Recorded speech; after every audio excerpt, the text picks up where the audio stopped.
One. So, welcome to week 3 of our class.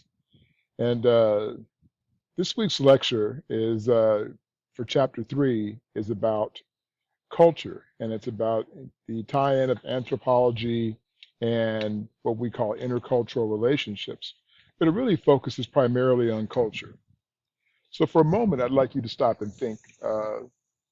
When you think about culture, just the word culture, what comes to your mind?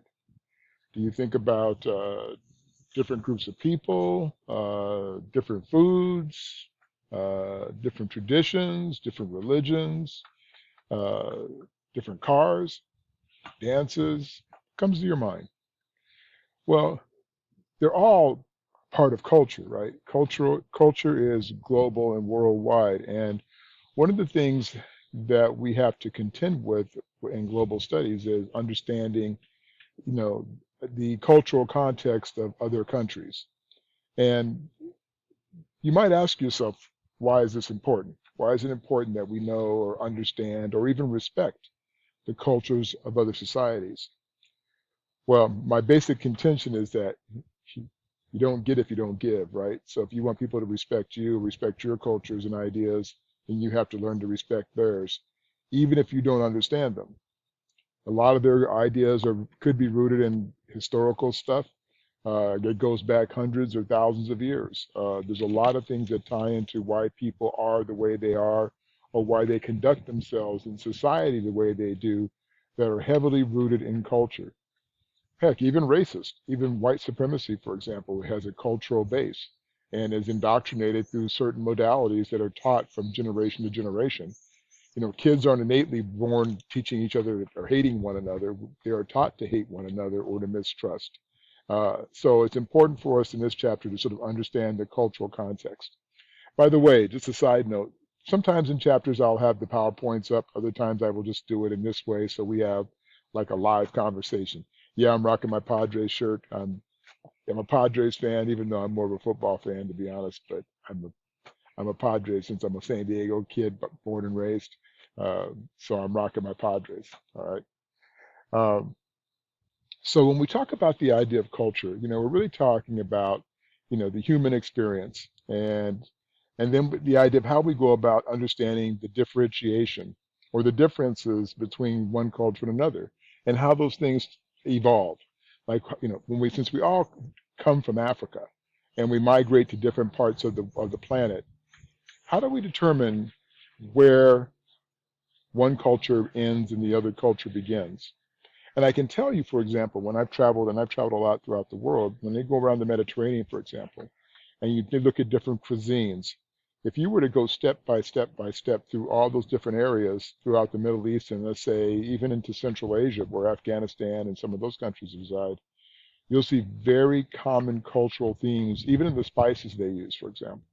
So everything is sort of based on the idea of our environment, where we grow up, and the things that become common to our ideology based in the regions that we grow up and live in. We also try to categorize the ideas of cultures, and that's important as well because to be able to understand and organize the framework of other cultures allows for us to be able to address it or address them, I should say, in all their different modalities, whether it be by virtue of looking at the historical context or military or language or the traditions, for example, because understanding those things allow us to be able to relate to one another more directly.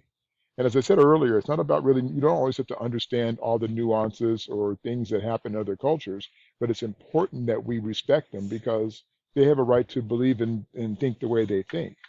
It's just like even in our own country, if you were born in the South or the Midwest or the West Coast or the Northeast, they all have distinct cultural aspects. Even though we all call ourselves Americans, there are distinctly different aspects. And in trying to understand why people act or think the way they think, you could certainly look at those aspects. You could look at the economics of those regions and look at what drives those folks in certain parts of the country to act or react a certain way given the events that take place because of where they have grown up, their economic experience, their social experiences in the regions that they grow up will always help explain why they are the way they are. Okay. Um, so we try to assign meaning to understanding the ideas of cultures and cultural variation. Uh, And then in that, we also try to understand the various communities. We try to figure out, how do we go about trying to avoid misunderstandings between cultures, in terms of how we do what we do, because that's how we get ourselves in trouble, right? When we try to either we make gross assumptions about one culture that aren't true, and then we jump to conclusions, and vice versa. So to be able to sort of understand the concepts will help us hopefully mitigate some of the misunderstandings that we have with regard to culture and also intercultural relationships. And a lot of these things, they are complex in many ways because of how we believe what we believe or perceive about other cultures, and how it becomes so ingrained in our ideologies. It can be hard to unwind once we've enculturated or made it part of our psychological makeup. So that's a really important to understand how our own wiring, how we have to undress sometimes our own thinking. But then again, that's what education's for, to make sure that we do that. Um, but because of that, it also is what leads to a lot of the misunderstandings that we have, because we see the world through our own lens, and trying to look at it through somebody else's lens can be very difficult at times. Um, and then, of course, those misunderstandings can occur at multiple different levels, right? Whether it be interpersonal, or whether it be looking at it through a political lens, and how we perceive, for example, how the Democrats perceive the Republicans, and vice versa, or even the QAnon conspiracy craziness, right? There's all these different things, perceptions that are derived about one group versus another group, that most of the time is just complete misunderstanding and misperception. But then but with social media, it all gets publicized in such a public way that it takes on a life or reality of its own, even if it's not real. And so people who tend to see through that lens can find themselves in a lot of trouble, because they don't understand uh, where they've actually come to, what they've achieved, and what's true and what's not true, in understanding the politics of one group versus the other. Um, so in that, this is why it's important to understand what culture is, and how culture is derived, right? And that's basically the thing that this chapter does. We look at the symbolism, we look at how it's shared, we look at how culture is learned, and how adaptive it is. And it's interesting when you think about it from a symbolic terms, or I should say in symbolic terms. Uh, there are lots of things that play into symbolism. So, for example, flags, right? The American flag, or the flag of each state of our union, or international flags, are symbolic, or say something about who we are as a country or as a people. So, in those things, sometimes we ascribe a lot of meaning to them, whether justified or not. And so there's a lot of things that are symbolically important, that for us to be able to sort of look at and say, is that what's driving the people to, to act the way they act? Like when you see the American flag, for example, what is your feeling about that? And when you stand or you salute or say the Pledge of Allegiance, right? All those different things that are symbolic, that we say we basically pledge our allegiance to this country and to the flag. Well, why do we do that? And how symbolic is it? And is it important that we do that? Is that symbolism really important? So these are things that we have to be able to understand, and also how the symbolisms can be used to manipulate human beings. How subtle and easy it is to be able to control the masses by virtue of creating an image about something that everyone buys into, to control your behavior, whether it's through words or gestures or all different other types of things. And it's not just here, even though it's easy to look at the United States as an example. You could look at Iran or other countries, or Russia or China, and look at the things that are symbolic, or even North Korea, and look and see what is symbolic in those countries that allows for the masses to be controlled by the political elites or the economic elites of their countries. Uh, and the ironic part about this is that some of it's very arbitrary, like the idea of understanding what drives symbols can be very, very arbitrary from one country to the next, or one region to the next. So it's very interesting how it can be arbitrary, and how it's also taught to us. Where did you learn about what you perceive about the world around you and the various cultures? If it was your mom and dad, or was it uncle or auntie, or somebody, or grandparents, or someone, where did their belief system come from? Because maybe it's real, or maybe theirs is misconstrued as well. A lot of times, what we perceive about other groups, or whether it be people or entities, is derived from perceptions without even direct interaction. So when you see images on TV of, let's just take African culture, or see people in Africa doing certain dances, or do what they do to their bodies in other parts of the world, in Southeast Asia, or even parts of Indonesia, the things that they do for tattooing, or just different things, right? And what those things simply mean. And some for people here could sit here and go, that looks crazy. Well, what's crazy to you may be a tradition or have serious historical significance to those individuals. And so by understanding that helps us be able to sort of have a deeper understanding of the people who we're trying to deal with on the global level. Um, so the idea of ideologies is incredibly important. How we go about mobilizing the various cultural symbols. Uh, the idea of how similar some of them can be. Our common belief systems about how we see each other and how we see the world around us. That's also very important in this. Uh, and then also the differentiations. To be able to understand, what our differences are. Not the imagined differences, but the real differences we have as people. And some of them, the world has gotten incredibly small in the last 25 to 30 years with technology and communication. So that means that because of that, we have the ability, it has pushed us, I should say, for us to have a deeper understanding of other cultures and other experiences.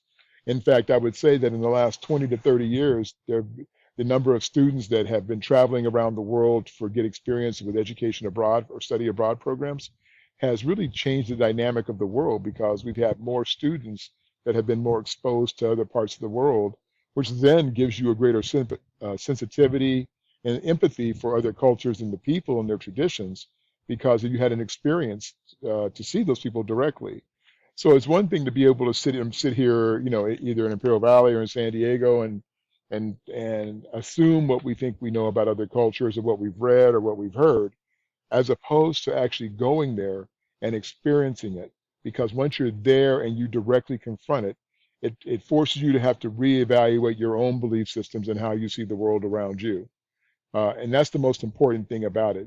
Having direct experience really does change your perception. And I can share from my personal experiences, it certainly has changed mine.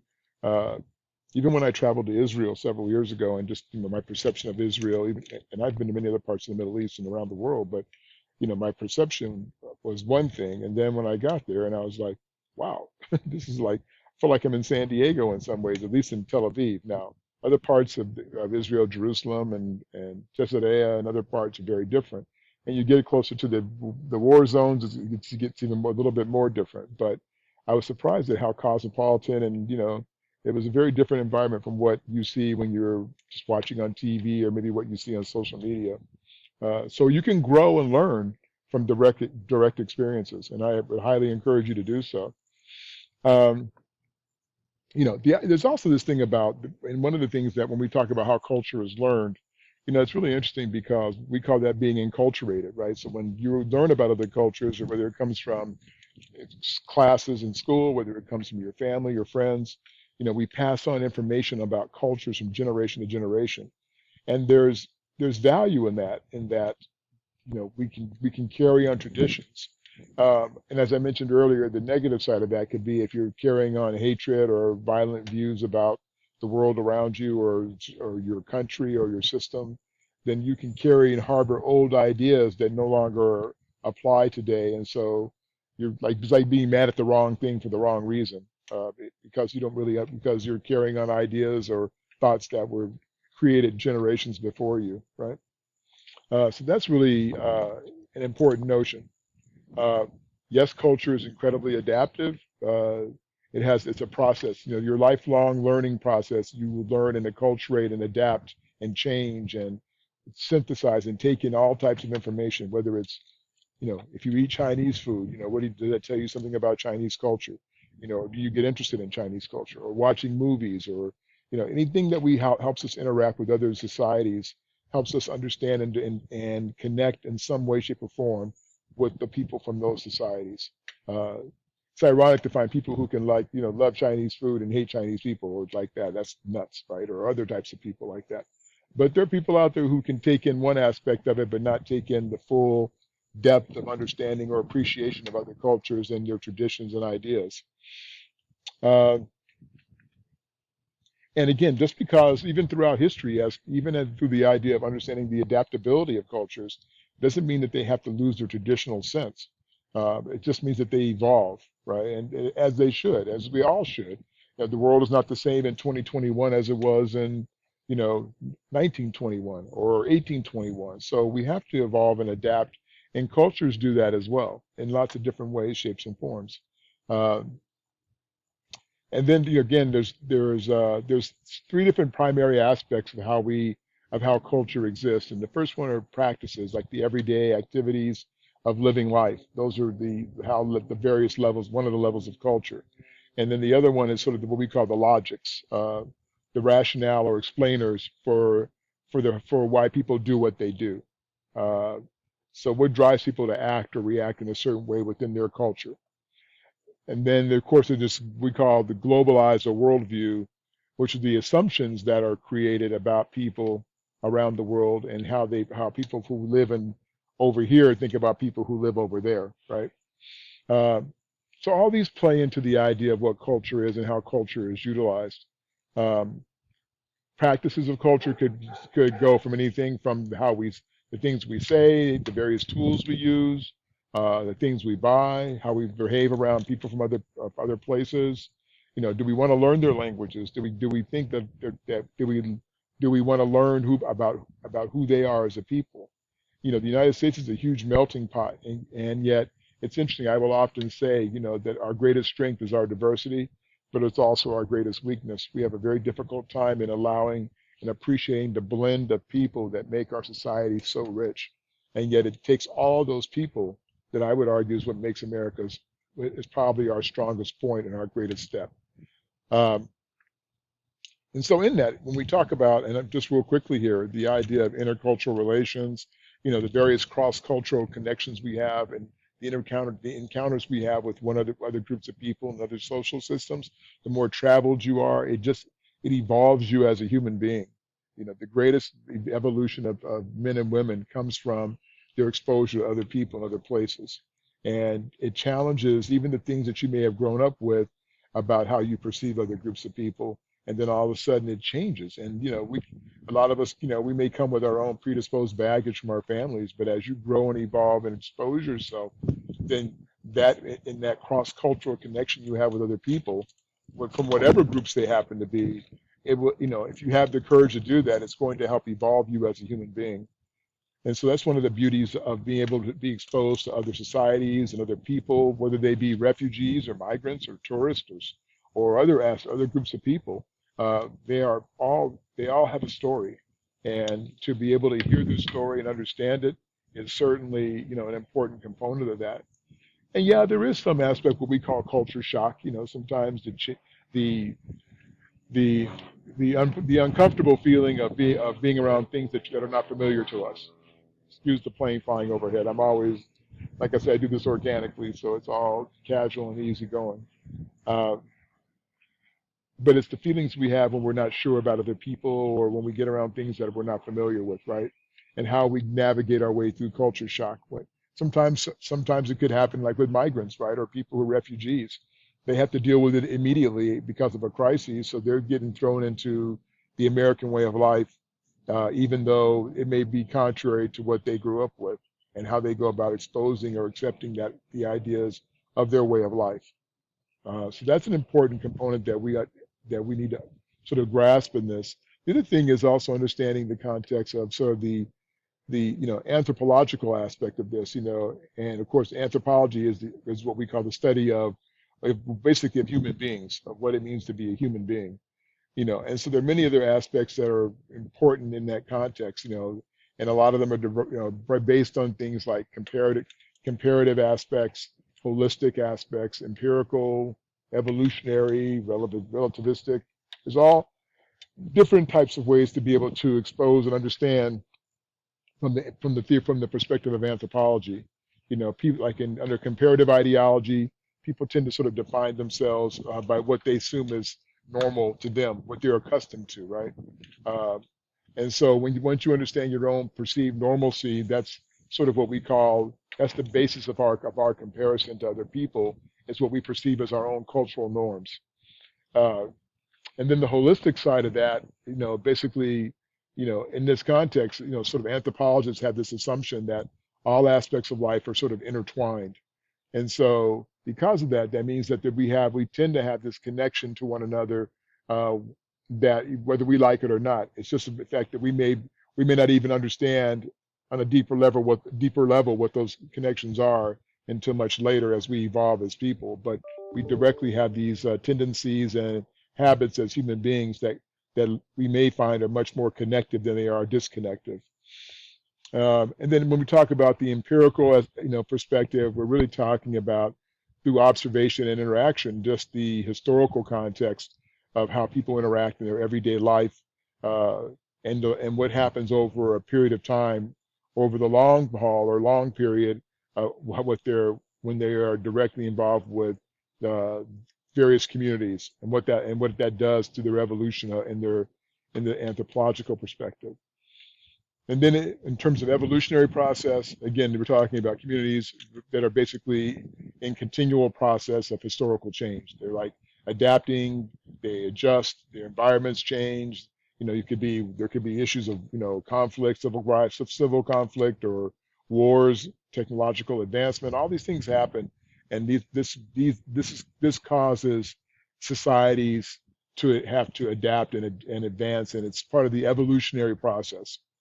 Um, and then the relativistic view basically assumes that all human societies offer data uh, of a similar type, for us to try and understand what it means to be human. The relative aspect of being human in America, being human in any other part of the world, and the fact that no cultural system can be defined as better or worse than another system. They're just different. And whether you're a rich or poor country doesn't matter. It's just a matter of somewhere in the middle. It doesn't matter that no one is worse or better than another when we talk about it in terms of culture. The richness of culture comes from the historical context. In that realm, you would argue the United States is, what, 200 or 300 years old. Well, actually, 16. So we go back to Jamestown. So you're talking a little over 400 years.